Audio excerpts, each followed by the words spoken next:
When I first started the practice of cannabis medicine, first of all, my family, friends, colleagues all thought it was a terrible place to go. And the reason I went into it, the most important reason, was that I just could not get my hand to write Xanax and Vicodin and Valium prescriptions any longer. I just couldn't do it. It's not that those medications are all bad. There's nothing that's white or black. Everything is gray. But for somebody that has insomnia or has anxiety and certainly pain, to not try the safest thing on the planet makes no sense. I mean, the fact that people, like almost everybody's okay if somebody's dying and they have cancer, they have HIV, and they have weeks or months to live, that it's okay then to use the safest medication that we have on this planet. But for young, healthy people who are getting addicted and going to rehab every few seconds in this country for prescription medications, it's not okay.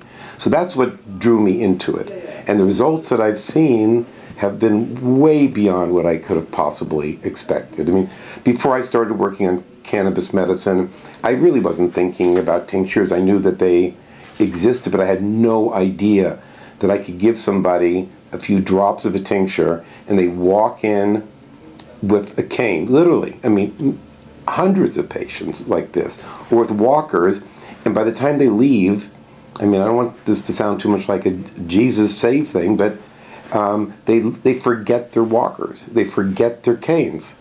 And that, I mean, how much pleasure can you possibly, get as a doctor out of that? I mean, it's just unbelievable. And then these patients, they realize, and this has happened dozens of times, and they walk back in and they have this like white look on their face. And initially I was concerned when I thought, are you okay? Did something happen with the tincture you bought and took? And they say, no, I just can't fathom that I'm walking.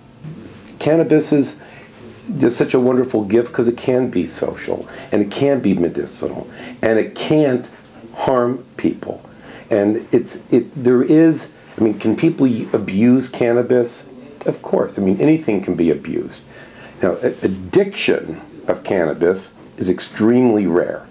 But the current term, addiction, is that you're using either a medication or an activity, it can be a lot of different things, where you're actually continuing to take that medication or engage in that activity for its side effects, for its bad effects. For example, if you've got the typical, stoner who every morning they're totally sober, but they're making a decision to use cannabis to avoid dealing with life. They're using it for its side effect, its ability to zone you out. But how to get well, how to deal with your pain, how to deal with your anxiety without getting altered is the trick. I've spent the majority of the last 4 years anyway helping manufacturers and local organic farmers develop tinctures, concentrates of cannabis that are actually very dilute. I should be very careful about saying they're concentrates.